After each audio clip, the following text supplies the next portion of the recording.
नमस्कार, जोहार, जय आदिवासी, जय भील प्रदेश। नवापूर विधानसभा मतदारसंघासाठी भारत आदिवासी पार्टीने यावर्षी प्रथमतः आपले उमेदवार उतरवले आहे। या नवापूरमधून मी अरविंद वळवी या ठिकाणी नवापूरमध्ये उमेदवारी करीत आहेत। आज या पत्रकार परिषदेसाठी आणि आमचा जो जाहीरनामा आहे याच्या प्रकाशन सोहळ्यासाठी या ठिकाणी उपस्थित आमच्या पक्षाचे जिल्हाध्यक्ष आहे अमृतदादा पाडवी, परेश दादा वळवी आहेत, आमचे करणदादा आहे, या ठिकाणी बालाजी दादा आहे, दिवाणजी सर आहेत, अरविंद दादा आहे, लालसिंग दादा आहे, आमचे मित्र मोहन दादा आहे, मोहन वसावे या ठिकाणी उपस्थित आहे। आज या पत्रकार परिषदेमध्ये आजच्या या निमित्ताने आपण सर्व पत्रकार बांधवांचं या ठिकाणी मी हार्दिक स्वागत करतो आणि आपल्याला धन्यवाद देतो की अगदी छोट्याशा आपण आमंत्रणानुसार सुद्धा या ठिकाणी बहुसंख्य संख्येने या ठिकाणी उपस्थित झालात आणि आमचं जे काही पक्षाचं जे मनोगत आहे, जाहीरनामा आहे, या ठिकाणी तो प्रसिद्ध कसा होत आहे या ठिकाणी उत्सुकतेपोटी आपण इथं आलात। आपल्याला आपलं स्वागत, हार्दिक स्वागत, धन्यवाद। मित्रांनो, आपण जाणतातच आहात की नवापूर विधानसभा मतदारसंघ असा मतदारसंघ आहे की देशाच्या स्थापनेनंतर पहिले आणि दुसरे आमदार वगळता या ठिकाणी पूर्णतः कुठल्या तरी कुटुंबाचं या ठिकाणी वर्चस्व राहिलेलं आहे। 2 ते 3 कुटुंब आहेत। या तिन्ही कुटुंबांचे आलटून पालटून या वर्षी पंचवर्षात तुम्ही आहे, पुढच्या 10 वर्षात तुम्ही आहे, या पद्धतीने या ठिकाणी या तालुक्याचे प्रतिनिधित्व करीत आहात। ते आपण जाणतातच आहात। हे प्रस्थापित लोकांमधून इतकं दीर्घकाळ प्रतिनिधित्व केल्यानंतर सुद्धा आमच्या तमाम आदिवासींच्या मूलभूत प्रश्न आहे, आमच्या गरजा आहे, आमचं संरक्षण आहे, ते आहे तसंच आहे, याच्यात मात्र तीळ मात्र शंका नाही। आज आमच्या आदिवासी समाजाचं सामाजिक सुरक्षेचा विषय ऐरणीवर आलेला आहे। मित्रांनो, आपण जाणतातच आहात की मागील काही वर्षापासून व्हॉट्सअप या मीडियामधून आपण सातत्याने या मुद्द्यावर चर्चा करत आहोत की आदिवासीमध्ये जो बोगस आदिवासींचा सुळसुटाट पसरला आहे तो बहुसंख्य मोठ्या प्रमाणात पसरला आहे आणि आमच्या खऱ्या आदिवासींच्या 50% जागा तर तेच घेऊन गेलेले आहे। त्यामुळे हा जो प्रश्न आहे बोगस आदिवासींचा, याला कुठेतरी वाच्यता करणे, याला कुठेतरी आंदोलनात्मक पवित्रा आम्ही घेत आहोत आणि म्हणून या ठिकाणी नव्यानेच राजस्थानमध्ये उदयास आलेली भारत आदिवासी पार्टी ही आमच्या आदिवासींच्या अस्तित्वासाठी, अस्मितेसाठी, संरक्षणासाठी काम करणारी संघटना आहे, पक्ष आहे। नाव आदिवासीचं असलं तरी ही पार्टी सर्वसामान्य घटकांच्या न्यायिक हक्कांसाठी झगडणारी आहे। आदिवासीच नव्हे तर कुठलाही सामान्य घटक नैसर्गिक त्याच्या न्याय हक्कापासून दुरापास्त होता कामा नये, याबाबत खबरदारी आमची भारत आदिवासी पार्टी घेत आहे। राजस्थानात आपण पाहिलेलंच आहे, अल्पशा काळात आपण ती बऱ्यापैकी आमचा जो झोन आहे त्याच्यामध्ये पदस्थापित झालेली आहे। हाच प्रयत्न आपल्या या नंदुरबारमध्ये होत आहे आणि अक्कलकुवा, धडगाव आणि नवापूर असे 2 मतदारसंघ नंदुरबारमधून ही आमची भारत आदिवासी पार्टी लढत देत आहे। आमच्या काही विजन आहे। आत्तापर्यंत जो काही भौतिक प्रगती झालेली आहे, मित्रांनो, विकास म्हटला की तो कसा झालेला आहे, कसा व्हायला पाहिजे होता, याबाबत आपण सखोल पद्धतीने या ठिकाणी मीमांसा केलेली बरी राहील। आत्तापर्यंत जो विकास झाला हा शाश्वत विकास नाही। हा ओघाने, परिस्थितीने, कालाव्ययाने, अगदी परिवर्तनाने जसा विकास ज्या पद्धतीनं व्हायला होत आलेला आहे त्याच्यात कुठेही असं उद्दिष्ट किंवा लक्ष्यांक ठेवून करण्यात आलेला नाही। म्हणून हा जो विकास आहे हा समाजाचा शाश्वत विकासाचा विकास नाही। म्हणून आम्ही या ठिकाणी प्रथमतः जाहीर करतो की आमच्या या भारत आदिवासी पार्टी मार्फत समाजामध्ये, आदिवासी समाजामध्ये, सर्वसामान्य घटकामध्ये जो शाश्वत विकास आहे तो विकास कसा होईल हा आमचा प्रयत्न राहील। या ठिकाणी आज आम्ही आमचा जाहीरनामा प्रसिद्ध केलेला आहे। या जाहीरनाम्यामध्ये आम्ही काही मुद्दे ठळकपणे नमूद केलेले आहे. आदिवासींची सामाजिक सुरक्षा हा एक नंबर मुद्दा आम्ही अडवणीत घेतलेला आहे. मित्रांनो, मी आधीच सांगितलं की बोगस आदिवासींचा सुळसुळाट महाराष्ट्रात पूर्ण भरलेला आहे आणि आम्ही त्या मुद्द्यापासून इतका बाधित झालेलो आहे की आमची मुलं आज असंख्य बेरोजगार अवस्थेमध्ये फिरतायत रस्त्यावर. म्हणून हा विषय आहे. दुसरा विषय आहे सुरक्षेचा. म्हणून मध्यंतरी आपण जाणतात आहे मित्रांनो, काही समाज घटक आहे त्यांनी स्वतंत्रपणे पुन्हा मागणी केली की आम्हाला आदिवासीमध्ये समाविष्ट करून आदिवासींच्या सेवा सवलती आम्हाला लागू करावे. मित्रांनो, जो काही घटक आहे तो आता सरळ सांगायला हरकत नाही, आपण जाणतातच आहेत. धनगर समाज असा आहे की तो महाराष्ट्रात बहुसंख्येने आहे. आपली आदिवासींची लोकसंख्या महाराष्ट्रामध्ये 1,08,00,000 आहे, तर धनगर समाजाची लोकसंख्या जवळपास त्याच्या दुप्पट आहे महाराष्ट्रामध्ये. हा धनगर समाज महाराष्ट्रामध्ये अतिशय सुदृढ, जसे की आपण म्हणतो की मराठा जातीच्या समकक्ष जवळपास हा समाज आहे, त्यांच्यामध्ये राहिलेला समाज आहे. आज त्याने सामाजिक ती पातळी गाठलेली ती मराठा समाजाच्या पेक्षा कुठेही कमी नाही. असा हा सुधारलेला समाज, असा हा शिक्षित समाज, असा हा सदन समाज आमच्यामध्ये आदिवासीमध्ये आला. तर आदिवासी जे मूळ आहे, आम्ही जेव्हा आता कुठंतरी पहिल्या दुसऱ्या पिढीचे लोक नोकरी करून रिटायर्ड झालेलो आहोत, मात्र आमची पिढीच्या पिढी सुधारली अशातला भाग नाही. म्हणून आमची जी येणारी पिढी आहे त्यांच्यावर त्यांच्या संरक्षणासाठी आम्हाला या इतर सामाजिक घटकांना आवर घालावं लागेल. अशी या ठिकाणी आमची हे सामाजिक सुरक्षेचे हे 2 ठळक मुद्दे आहेत. इतर आमची 5वी अनुसूची घटनेची त्याची अंमलबजावणीचा आमचा आग्रह आहे. पेसा कायदा नुकताच 96मध्ये महाराष्ट्र शासनाने ॲक्सेप्ट केला. 97मध्ये तो ॲक्सेप्ट पास केल्यानंतर 19 पर्यंत त्याची अंमलबजावणी झाली नाही.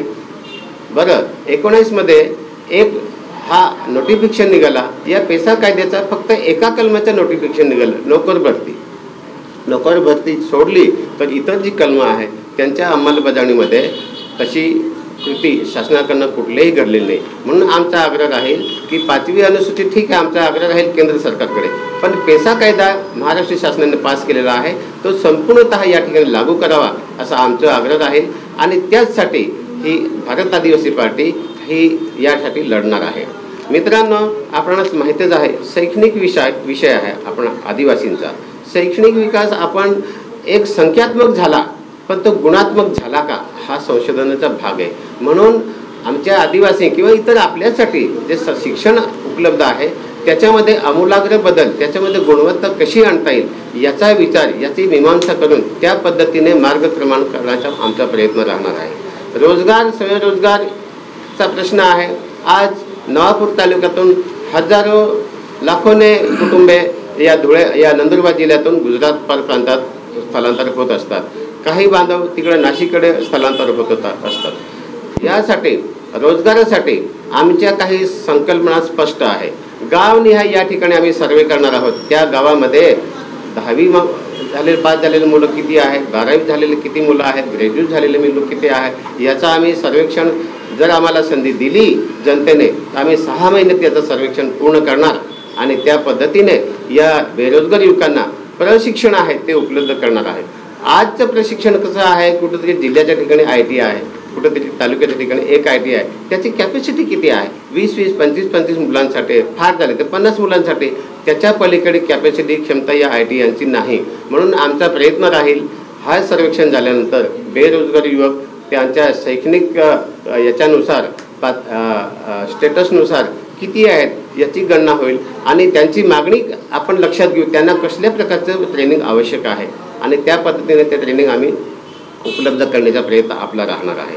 असा रोजगार स्वयंरोजगाराचा प्रश्न आहे तो आम्ही सोडवणार आहे. पुढचा प्रश्न आहे कृषी विकास. मित्रांनो, आपल्याला माहिती आहे आज शेतकरी किती हताश झालेला आहे.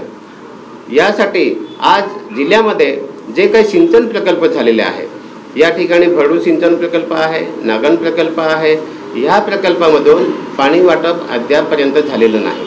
म्हणून आमचा प्रयत्न राहील हे पाणी वाटप का होऊ शकलं नाही, तर ही धरणं बांधून 15-15 वर्ष झाले.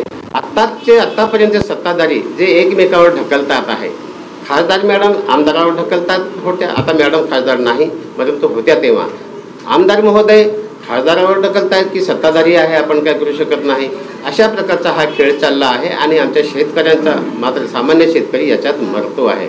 त्याची फार हाल अपेष्टा झालेली, याच्याकडे मात्र हे प्रस्थापित जे राजकारण आहे ते दुर्लक्ष करता आहे जाणीवपूर्वक, असा आमचा या ठिकाणी दावा आहे.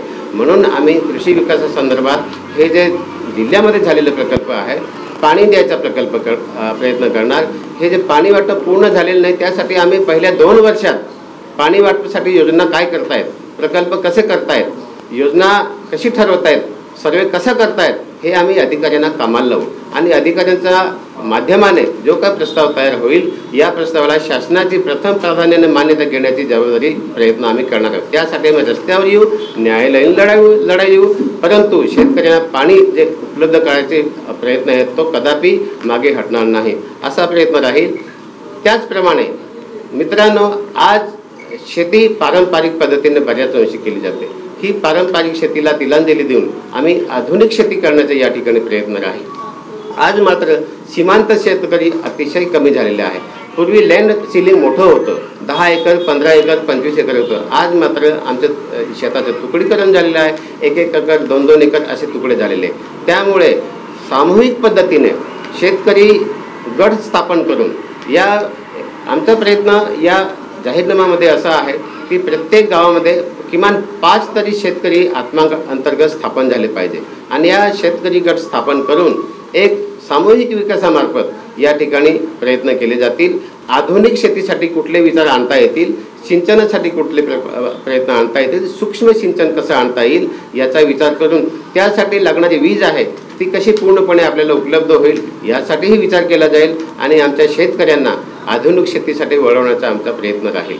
मित्रांनो, या शेतकरी गटाबरोबरच आम्ही प्रत्येक गणामधून किमान 1 ते 2 शेतकरी उत्पादक कंपन्या तयार झाल्या पाहिजे असा आमचा मानस आहे, तसा प्रयत्न राहील.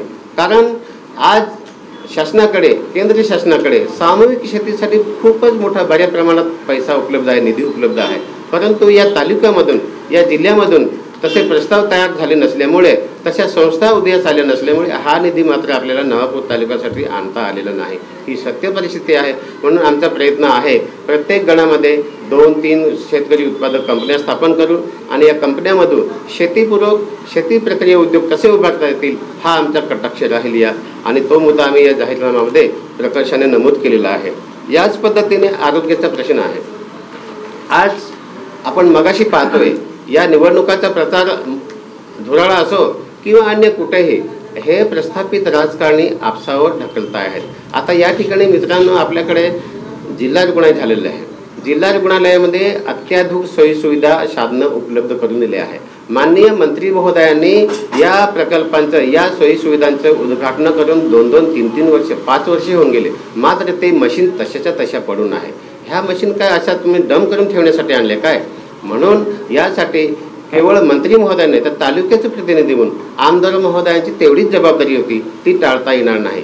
आज त्यांचे कार्यकर्ते आणि त्यांच्या वतीने जे प्रसारमाध्यमांपुढे किंवा या सभामध्ये बोलण्यात येतं की यांनी 10 वर्षे सत्ता हाताळली, मंत्री महोदयांनी त्यांच्याकडे सत्ता होती, गावित परिवाराकडे सत्ता होती, पण मात्र आपण ते विसरतात. आपण सुद्धा तालुक्याचे आमदार आहोत आणि आपल्यालाही या व्यवस्था उभी करण्यासाठी कुठलं तरी आपल्याला आपले अधिकार आहे हे मात्र सोयीस्करपणे विसरतात.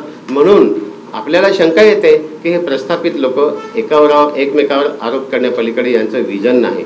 म्हणून आपल्या तालुक्यातील, जिल्ह्यातील आरोग्य व्यवस्था कशी अपडेट करता येईल याच्याकडे आमचा कटाक्ष राहणार आहे. आज रिक्त पदे मोठ्या प्रमाणात आहेत दवाखान्यामध्ये, रिक्त पदे कशी भरण्यात येतील याकडे शासनाकडे आग्रह धरू. त्यासाठी कंत्राटी सिस्टीम शासनाने आणलेलीच आहे. जोपर्यंत रेग्युलर पदं येत नाही तोपर्यंत तुम्हाला कंत्राट डॉक्टर, कंत्राटी नर्सेस घ्यायला काय हरकत आहे?